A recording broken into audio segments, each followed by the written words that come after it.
This episode is sponsored by Squarespace.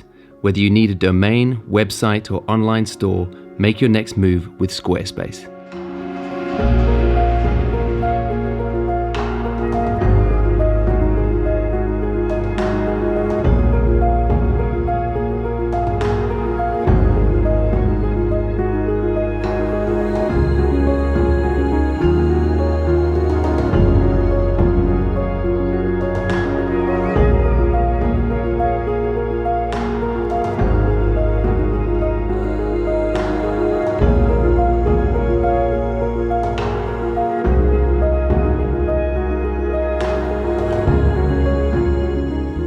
One of my most viewed videos on this channel is one on editing color into your images. And in it I talk about not just relying on presets. There's nothing wrong with presets per se. It's just that there's a real skill and a value in learning how to edit the color in your images your own way, using some basic color theory and editing techniques. In that video, I also talked about the benefit of defining your own color look for your images and starting to pull some consistency through your work. And I have to say, I was really surprised at the backlash. There were a lot of people in the comments who really weren't happy with me talking about consistency and saying it's a good thing to have in your work. They said things like, you know, every color should be represented as it was on the day, untouched. And if you're doing anything else, you're lying or you're ruining things. I mean, one guy even accused me of killing photography. I think a lot of that backlash came about because people don't really understand what consistency means in your work and what its place is. A lot of people just assume consistency equals homogeneity or sameness. It means that if you're going to have consistency in your work, all your images are going to look one like the other with no variety. If you've done that, you've messed up. That's not what we're talking about when we talk about consistency. So let's unpack it a little bit. Let's just start by saying that consistency isn't a new idea in art. Lots of artists we know defined a look for themselves and use particular techniques in consistent ways to create that look. This week I went to the Van Gogh exhibit at the Tate Britain with a friend of mine, and looking around at his work, it's so clear when you walk through, he had a huge affinity for the color yellow and in all its shades, and he would incorporate yellow and blues to sort of counteract that yellow into a lot of his pieces. My friend kind of let me in on a bit of the background. He says that one of the theories is that Van Gogh was very, very fond of absinthe, and one of the side effects of absinthe is it starts to tint your world a little bit yellow. But either way, it meant that his work has a very recognizable look in its color tones. One of my favorites, Rembrandt, had really, really earthy brown tones to his work right from the beginning. If you went for a portrait with Rembrandt wearing a bright yellow or blue top, you knew that was getting muted down in favor of this kind of earthy, kind of soily texture that he put into all his work, which he's now become known for. But let's stick to photography. I mean, take Steve McCurry, for example. He shot Kodachrome film, and Kodachrome gave his images a warm feel to them. That's what that film stock did. It would punch up the reds if they appeared in the frame. It would darken down the blues of skies, and it would mute out a lot of the green in the image and whatever other magic happened in Kodachrome to give it that look. But as he shot with that film, it gave his work a look and a consistency. And he didn't switch up film stocks the whole time. He didn't pull out a roll of Velvia one day and then Provia the next day and then Ektar the next day because he wanted loads of mess and variety. He wanted the consistent look, so he always selected Kodachrome. And Kodachrome was almost, if you think about it, like his analog preset that he was applying to his work overall. And that's why, even though I don't use them myself, I'm not a snob towards other people who would choose to use a digital preset, because in essence, how is it different from going out and selecting your favorite film emulsion that you put in the camera back in the day to give your images the look you want? They didn't create that film emulsion, and if you didn't create your digital preset, it's not really a problem. If you like it, use it. What I was suggesting in the video I mentioned before was that you could take it a step further and design your own look, your own film emulsion, your own digital preset, your own color look that's a thread that you can start to run through your images to give them consistency. And in my mind, that takes a lot more skill, not less. I mean, it's only a very Luddite view of technology that would place on a pedestal the idea of walking into a store and handing over money in exchange for your favorite roll of film, but would then denigrate the idea of designing your own custom color look in a digital editor. And in all honesty, I think that's a lot of the problem, is it's fear. A lot of people are afraid of how complicated it might be to start to create some consistency in their work. So instead they step up on a soapbox and tell everybody how much purer their photography is because they just snap the shot and post it straight out of camera with no work done to it. But of course the irony is these are also the people who are telling you should only ever shoot RAW.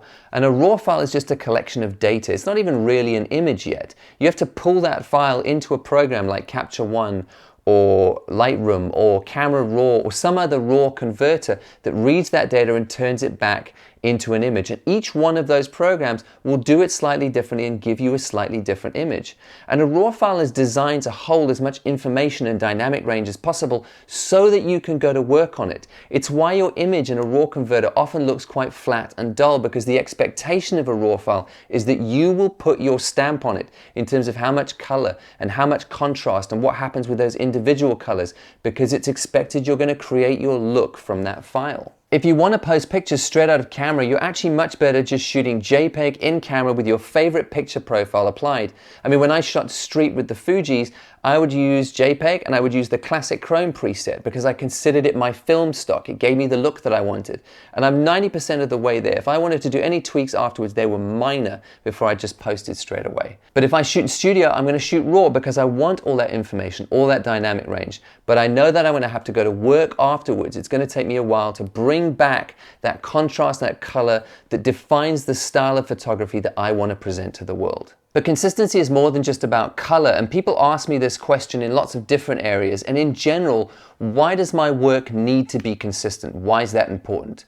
And I'd say, well, it depends what you want out of photography and what stage you're at. If you're a beginner photographer, I would say a flat no. Consistency is not important. In fact, it might not even be helpful, because I think when you're beginning in photography, it's really important to experiment and to play and to try loads of different styles, shoot loads of different subjects, because defining your style is a long journey. And to take that journey, to speed that journey up, try as many things as you possibly can, because as you do, you'll knock things off a list depending on what you enjoyed or what you didn't enjoy, what you felt you did a good job and what you didn't, and what gives you life, what gives you juice when you shoot it, and what just drains you and leaves you feeling tired. All those questions, as you try and you play around, are how you define a style. So starting out in your journey trying to say, I need to be consistent, will hamstring that experimentation, and you need to give yourself the freedom to play. Even if you wouldn't classify yourself as a beginner because you've been shooting for a long time and you've got a lot of skills now, but you're still only an amateur shooting for yourself, you're a hobbyist, I would say it's a personal choice at that point.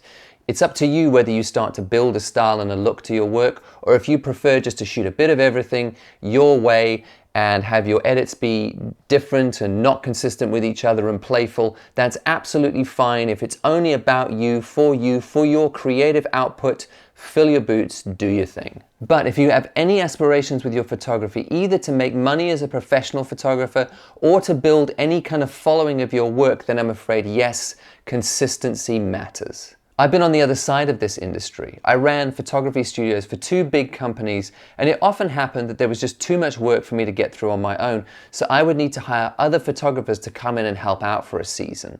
And that meant that I needed to look through hundreds of portfolios, and I remember having to scan through other people's work, and I would always skip through people who had no consistency to their portfolio because it reads as a lack of control. Looking at someone's work where everything looks different and there's heavy black and white contrast, and then there's like a faded color look and everything's all over the shop, I would wonder, what photographer am I getting on this particular day? What mood are they going to be in? What style are they going to put in these images? Whereas someone who has a consistent look to their work, I know I can tell them what look I want and they will be able to deliver in a consistent vein. Consistency often reads as control. I know a lot of people rail against consistency because they say it makes them feel boxed in or it robs them of their creative freedom.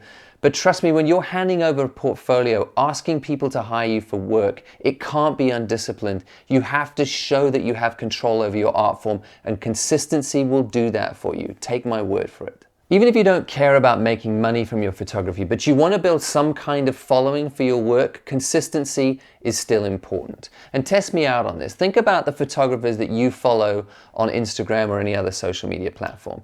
You probably don't follow photographers who are very inconsistent. The people who are posting photos of their dogs and then their family and then a landscape and then they tried out some portraits and they went on holiday and then a wedding that they went to, those people that you follow, I guarantee you are people that you know and they're your friends. That's why you're following them. If you follow a photographer you don't know purely for their work, I guarantee you it has a style and a consistency to it, and that's why you're following. I think it's basic psychology. I mean, if you're like me and you find an image online that you like, you'll hit the like button, you might jump underneath and type a comment out, and then you'll go through and look at the rest of their work. And if their work is consistently good, if there's a theme and a look to it that you really resonate with, that's when you'll hit that follow button. But if it's a mess, if you can see that that image was a one-off, it's often different sorts of things, and you're not really sure what they're going to produce next, you probably won't hit the follow button. You'll back away from that. I would hazard a guess that your favorite photographers that you follow have an aesthetic and a look and a point of view to their work that you resonate with.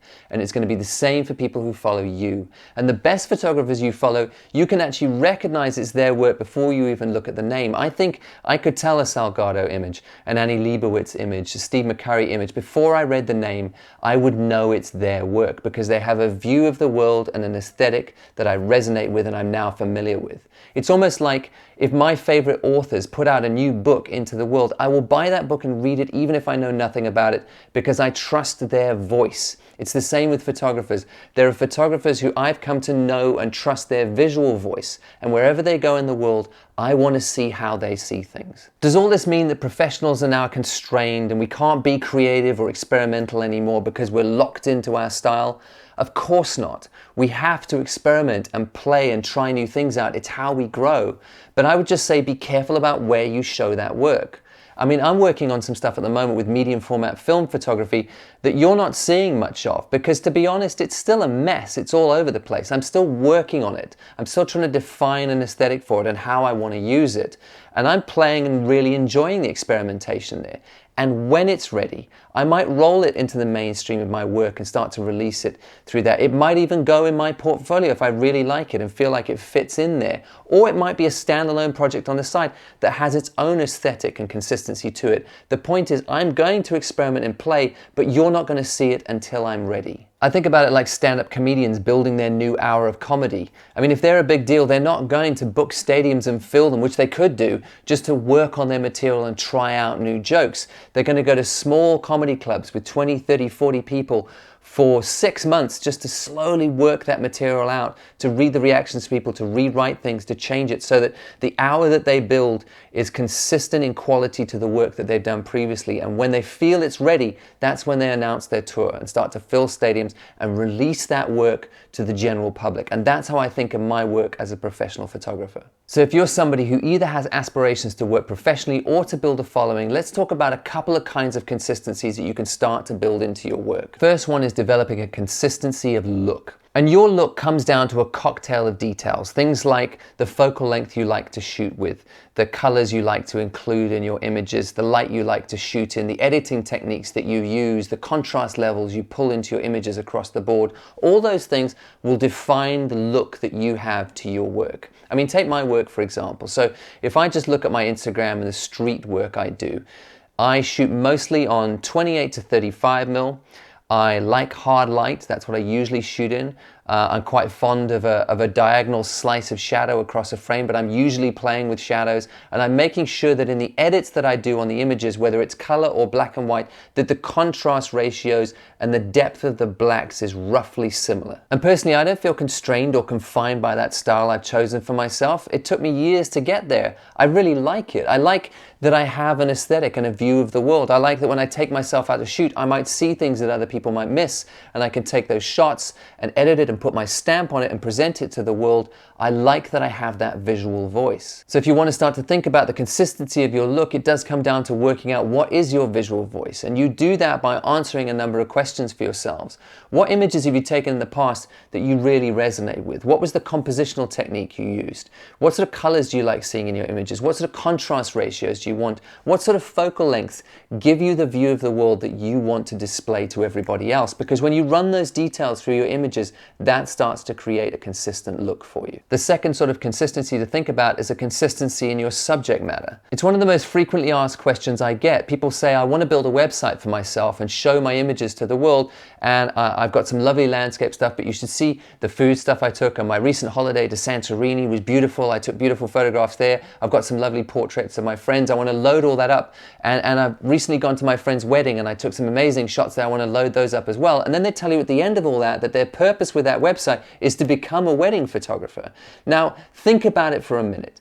If you want to go out and hire a wedding photographer for your wedding, and you've got a series of websites in front of you, and one is a website like I've just described, with a bit of everything. There might be nice photographs, but there's just a little bit of everything dotted throughout, or even like 3 or 4 pages with totally different subject matter, some food and some travel and some landscape and some wedding stuff. And then you go to another website with a photographer and she's loaded up only wedding photography, and there's a consistent look to it, and there's a lot of wedding photography on that website. Which photographer are you going to hire for your wedding? Of course the second one, because it's too important to you not to. I know there's lots of different opinions on this. This is just mine, but for me personally, if you want to get hired for a specific genre of photography, if you want to be a wedding photographer, post only wedding photos in your portfolio. If you want to be a food photographer, post only food photography in your portfolio, because it gives you the best shot of getting hired. And it doesn't mean you don't get to shoot that other stuff. Experiment and play around all you want, just don't post it in your portfolio. Keep your portfolio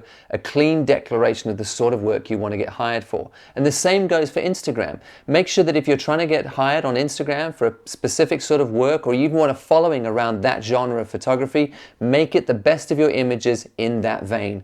If you want to open a second account, you can. It's all free, and post your other work there and the things that you're trying out and experimenting with, or your holidays for friends to see, or whatever else.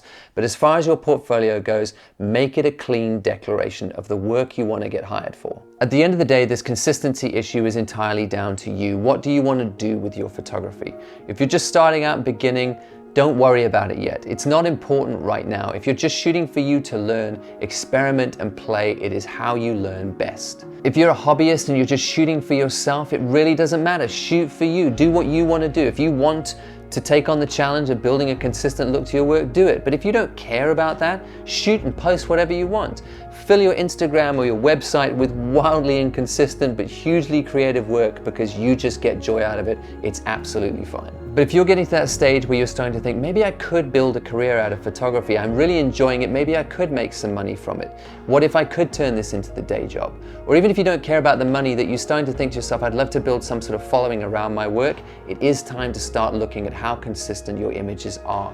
And if they aren't, to start to take that journey towards defining a look and a style to what you shoot. You don't need to be afraid of the journey. It does take time to define the look you want, and you also don't have to get very complicated or technical to define that look. You can do it quite simply. Personally, I found this journey really fulfilling, and not to say that it hasn't been long and it's been frustrating at times, and it's still going on. I don't think it ends for anybody, but I found it really satisfying working out what my visual voice is and building it into my work over time. Thanks again to Squarespace for sponsoring this video. If you need a new website or a domain, they're a fantastic option. I've used them myself for 8 or 9 years now, long before they're a sponsor on this channel. And if you're getting to the stage where you think you're ready to start putting that online portfolio together, they have beautifully, minimally designed templates that really make your work look good.